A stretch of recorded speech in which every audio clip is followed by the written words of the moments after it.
It's another edition of Time About the Movies, a special edition of Time About the Movies, because today, February 25th, 2023, marks the one-year anniversary of the start of the Time About the Movies series. You know, I did not think we'd get this far in my first year of doing this. We're already at May of 1995. Of course, we started on my birthday, on the day I was born, January 10th, 1989, and in a year, we've gone through almost 6 years. Is more than 6 years worth of movies. So, and that's not even including when I started doing this on every single day. Because remember, at the start of this, I was doing it 6 days a week, not doing it on Saturdays because of the Movie Stop episodes. But shortly after the recent Comic-Con, I decided to do it every single weekday now. So now there's a new video coming out every single day, and we've had like 310 episodes of this so far in the first year alone, and because we're moving faster and faster, because of the schedule that I put it now, where I'm doing these every day now, it's going to be interesting where we're going to be at by this time next year. Probably getting into the early 2000s, maybe 2002, 2003, maybe, depending on if nothing crazy happens. But you never know. Life comes at you in so many different ways, so you never really know. But just wanted to start that off. A great first year. Thank you guys for watching out there, of course, and I hope you guys will continue to watch as we continue on. And like I said, we're more than 6 years into this as we get to the crux of this particular show. We're looking at the weekend of May 19th, 1995, and luckily we only have two movies to look at today, but they're two notable movies. One of them that we're going to look at first is the highest-grossing film of 1995 worldwide, and it's the third installment of this particular action franchise. Of course, Bruce Willis, Samuel L. Jackson, Jeremy Irons, directed by John McTiernan. It is, of course, Die Hard with a Vengeance.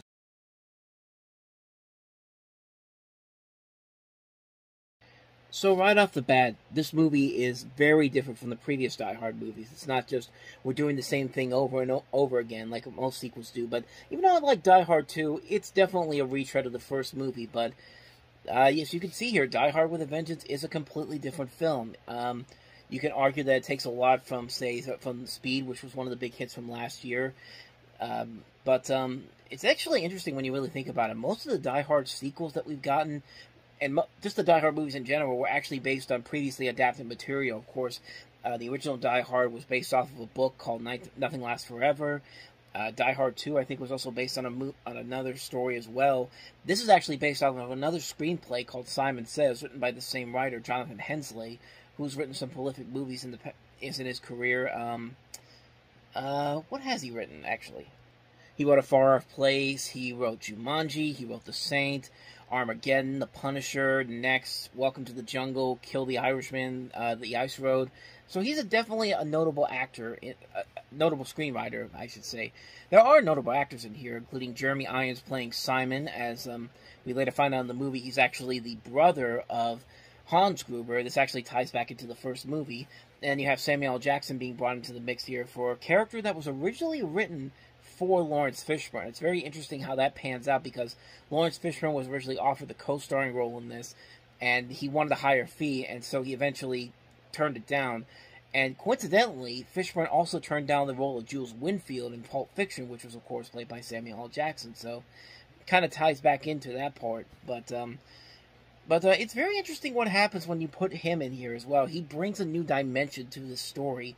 And like I said, it's a very different Die Hard film from the previous two movies. It's not him it's not John McClane stuck somewhere. He has to get help to solve this mystery about who this guy is and why he's coming after all these, and why he's creating all these terrorist acts.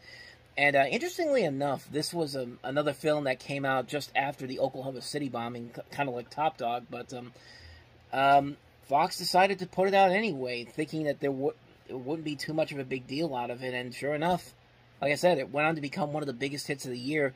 Interestingly enough, it also went on to become the highest-grossing 5-day opening for 20th Century Fox since Return of the Jedi, and that was in Japan, and they brought in $13 million, which tells you what a difference almost 30 years makes in terms of box office, and also the fact that Fox did not have a major hit like this in 12 years, because 1983 was the year that Return of the Jedi came out.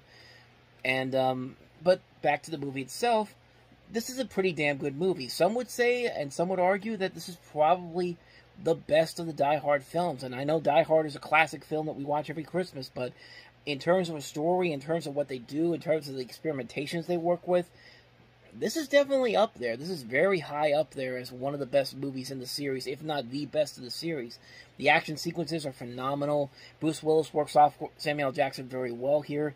I mean, Jeremy Irons plays a great villain here. You've got Graham Greene also in the cast, Colleen Camp, Aldous Hodge in one of his early film roles. It's a very great film, and I like this ending in particular. They actually had another ending which wasn't bad, but I think this one just works so well. It does a good job of tying the loose ends to the events of the first film. Like, of course, like I said, this is basically the brother of Hans Gruber going up against John McClane, and yeah, it leads to a pretty damn good climax at the end of it, which I think works for the series better. And it's a really good film. It's a really damn good film. It's a film that really exceeded a lot of expectations. It wasn't just the same Die Hard movie over and over again. It was a film that really worked because it did something different. It did something very unique, and I can't really argue that this movie is really damn good. I would say it's right up there with the original Die Hard, if not slightly better than the original Die Hard. And that's tough to say because these movies, for the most part, have been pretty good, except for A Good Day to Die Hard, but we'll eventually get to that one later on down the road. But you get the idea. Die Hard with a Vengeance, pretty damn good movie. Pretty good, damn good third film in the series. It's Die Hard. What else can you say about it?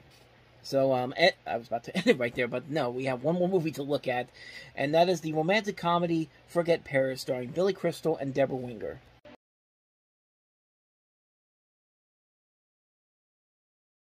So this is Billy Crystal's directorial follow-up to his brilliantly underrated film, Mr. Saturday Night. I'm telling you, if you haven't seen that movie, definitely check that one out. But this is the second film he did as a director, and unfortunately, it definitely follows a trend of actors who direct their first movies, make pretty good movies, and for the most part, end up kind of cratering off a little bit after they make their next film.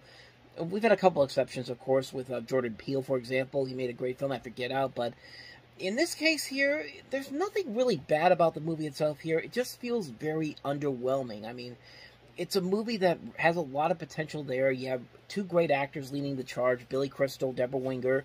Their chemistry is trying to work here, but it just doesn't have that spark that it needs to really catapult this into something great. Like, it's not on the lines of, it's not as bad as something like, I keep forgetting the name. I can't remember the name now. Meg Ryan and Kevin Kline in French Kiss, but, it's just nothing. It's not that really grand. It's nothing that spectacular. It pales in comparison to what Crystal and Ryan were able to do. Meg Ryan were able to do, I'm forgetting titles today. In When Harry Met Sally. Good lord, like When Harry Met Sally was a better movie that showed Billy Crystal with chemistry with his leading actress. And this, they're doing the best they can, but even then, it's nothing really all that spectacular. You got a really solid cast overall in this too, with Joe Mantegna, Julie Kavner from The Simpsons, Cynthia Stevenson, William Hickey, John Spencer, Kathleen Moriarty, Robert Costanzo, even Dan Castellaneta, Homer Simpson, has a cameo in this. And then you've got all these NBA stars, Marv Albert, Bill Walton, Charles Barkley, David Robinson, Patrick Ewing, Tim Hardaway, Kareem Abdul-Jabbar, just all these big names in here, and I don't know. Maybe that's part of the problem with the movie. Maybe it's the fact that they had all these names here that they could get as cameos, and they really had to squeeze them all in there because this is not a long movie. It's only about an hour and a half long, maybe even a little bit more than that. But I mean, it's trying its best. It's trying the best that it can, but it just can't make that. It just can't have that spark to really make it stand out as something incredible. It's not a bad movie, but it's certainly been it certainly could have been a whole lot better considering the talent they had on board here, considering the ideas that they had on here, and it just didn't work out. And Billy Crystal has directed some better movies after this one. Of course, he made 61 for HBO. He made a very good underrated film that came out not but a couple years ago with Tiffany Haddish, Here Today.